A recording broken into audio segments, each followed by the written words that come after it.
প্রায় 2160 কোটি টাকা ব্যাংকের থেকে মানুষ উড্ডু করে নিয়ে গেছে। সারা পৃথিবীতে সারা পড়ল যে সাবেক ইসলামী ব্যাংকের ডিএমডি এখানে জয়েন করেছেন। হাসান এইস মনসুর খুব সৎ মানুষ, ভালো মানুষ, একটি নিরপেক্ষ বোর্ড গঠন করে দিয়েছেন। তখন আপনার রেমিটেন্স হোল্ডাররা এইখানে প্রচুর টাকা এই ইসলামী ব্যাংকের মাধ্যমে পাঠানো শুরু হলো এবং ইসলামী ব্যাংকাররাও বাংলাদেশে যারা আছেন গ্রাহকরা, ব্যবসায়ীরা, তারাও এই ব্যাংকে আবার টাকা রাখা শুরু করলো, ব্যবসা শুরু করলো। একটা পর্যায়ে এসে এই ব্যাংকটি মাত্র দাঁড়ানোর চেষ্টা করলো। এরই মধ্যে নির্বাচন হয়ে গেল। নির্বাচন হওয়ার পরে আমি জানি না আমাদের শহীদ প্রেসিডেন্ট জিয়াউর রহমানের একমাত্র সন্তান বেঁচে আছেন, মাননীয় প্রধানমন্ত্রী তারেক রহমান সাহেব। তিনি দেশমাতা খালেদা জিয়ারও সন্তান।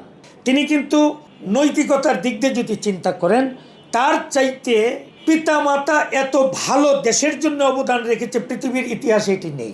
কারণ তার পিতামাতা দুইজনই এই দেশের অবদান, অনেক বড় অবদান রেখেছেন। তিনি প্রধানমন্ত্রী হলেন, হওয়ার পরে ব্যাংকটি ভালো চলতেছে। ছট করে একদিন একটা নোটিশ আসলো যে উমর ফারুক এমডিকে সরায় দিতে হবে।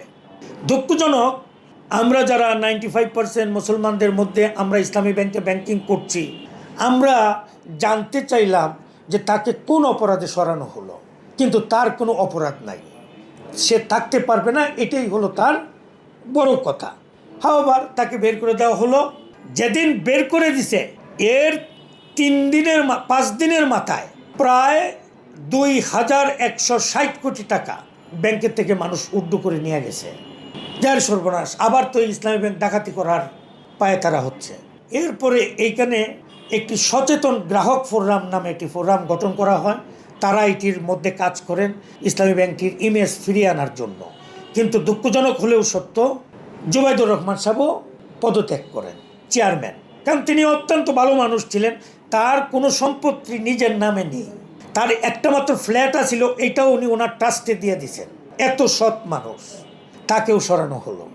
জুলাই যুদ্ধের বিরুদ্ধে যিনি কাজ করেছেন, আগে ব্যাংক লুটেরাদের যিনি সহযোগিতা এবং পরামর্শক, আমরা শুনেছি জনাব খুরশেদ আলম, জুলাইয়ের চেতনার লোকজন বাংলাদেশ ব্যাংকের থেকে সেই অপরাধে এসালমকে সহযোগিতা করার কারণে তাকে বাংলাদেশ ব্যাংকের থেকে জুলাই যোদ্ধারা সহ তাকে বের করে দেয়। কিন্তু জানি না কোন ইশারায়, কার ইশারায় তাকে বাংলাদেশ ব্যাংকে আবার ফিরিয়ে এনে ইসলামী ব্যাংকের চেয়ারম্যান বানান।